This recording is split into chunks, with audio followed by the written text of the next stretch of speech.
Bonjour tout le monde, c'est Salah de la chaîne YouTube Mineur de Pi. Donc on va revenir aujourd'hui sur l'annonce qui a été faite par la Core Team dans l'application.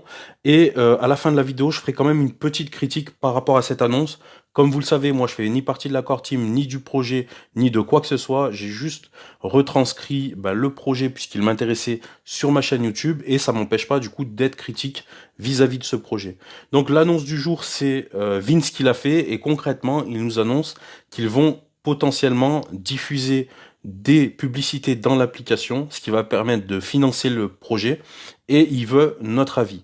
Donc il revient sur le but de la phase 2 dans laquelle on est rentré là maintenant, c'est de développer la plateforme Pi, là où on pourra avoir des applications qui nous permettra d'échanger des services et des objets contre des Pi.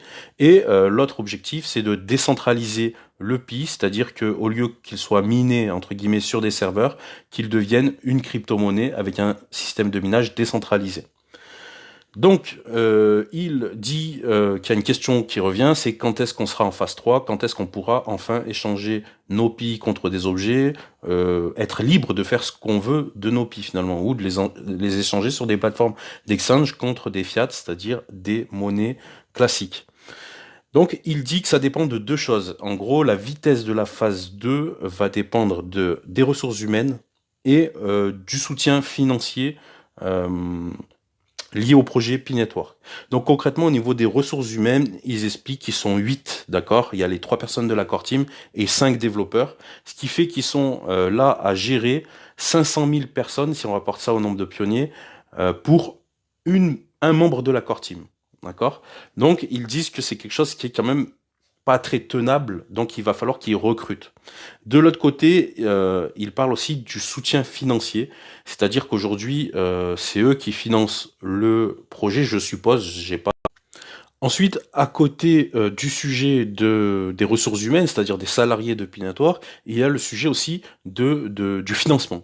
Donc, il nous explique que aujourd'hui, les serveurs ont un coût, donc ça, il nous l'avait déjà dit dans la vidéo il y a 15 jours, les serveurs ont un coût de 30 000 dollars par mois.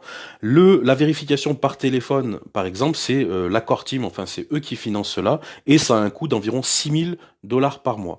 Donc, si, par exemple, ils voulaient mettre la chose à l'international, puisque vous savez qu'aujourd'hui, si vous voulez faire vérifier votre compte, il faut envoyer un SMS, soit aux États-Unis, soit en Angleterre. Donc, si vous voulez mettre les choses à l'international, ça coûterait même 10 fois plus.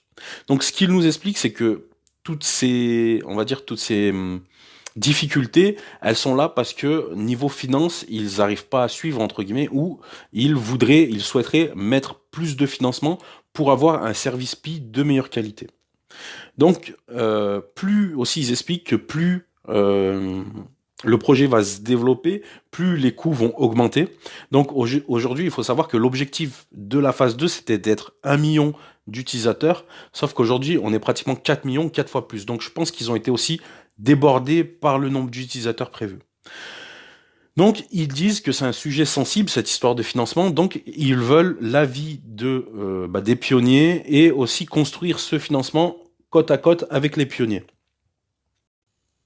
Donc, une des solutions pour augmenter leur financement, ce serait de mettre des publicités dans l'application. Donc, ils expliquent que c'est la solution qu'ils envisagent le plus, puisque ça ne coûte pas d'argent aux pionniers ni à eux. Au contraire, ça en rapporte et ça va permettre de payer l'agrandissement des serveurs et des services supplémentaires. Et puis c'est commun, ils disent que c'est commun dans les applications gratuites. Par exemple, si on prend Bravo Loto, qui est un loto gratuit, eh bien en fait, c'est le fait de regarder des publicités qui fait que derrière on peut avoir des gains. Donc voilà, ils disent que c'est quelque chose d'assez commun.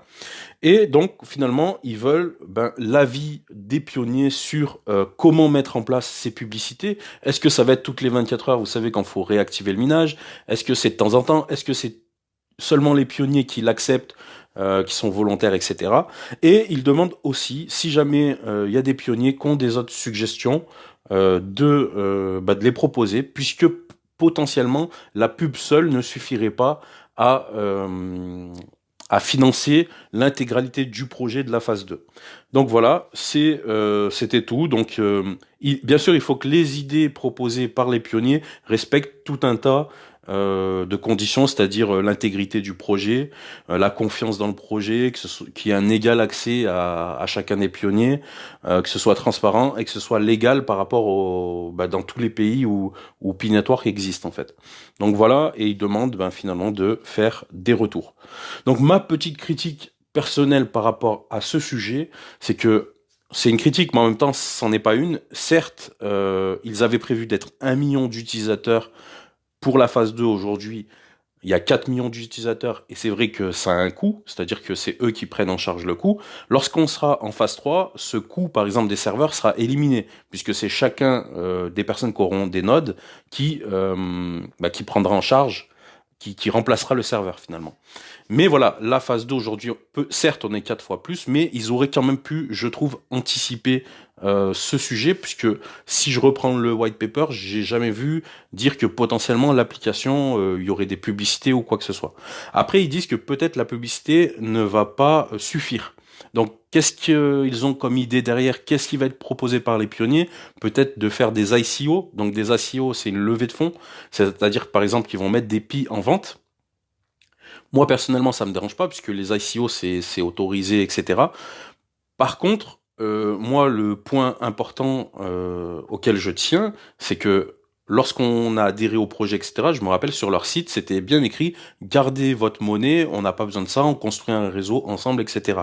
Donc, quoi qu'il fasse, tant que les PI que l'on a minés jusqu'à maintenant, on peut les obtenir sans avoir à verser d'argent, pour moi, il y a pas de souci. Après qu'il y ait des volontaires pour participer à une ICO, en fait, c'est un investissement, une ICO. Pourquoi pas? Ça, c'est le choix de la core team et des pionniers qui souhaitent participer à une ICO, si jamais leur idée vraiment c'est de faire une ICO. Voilà. Mais voilà, moi, le point sur lequel je resterai attentif, c'est est-ce qu'on pourra, comme il était dit, bénéficier de nos PI que l'on a minés jusqu'à maintenant, sans avoir à débourser quoi que ce soit. Donc voilà, pour moi, c'est vraiment le point important. J'espère que ça sera respecté. J'ai l'impression que l'équipe est sérieuse et que là, justement, ils essayent de mettre la publicité pour éviter euh, qu'on ait à débourser quelque chose ou en parallèle faire une ICO. Mais voilà, on reste quand même attentif à ces points sur le projet. Voilà, c'était Salade de la chaîne YouTube Mineur de Pi. Je vous souhaite un bon minage à tous et rendez-vous sur le chat du Pi.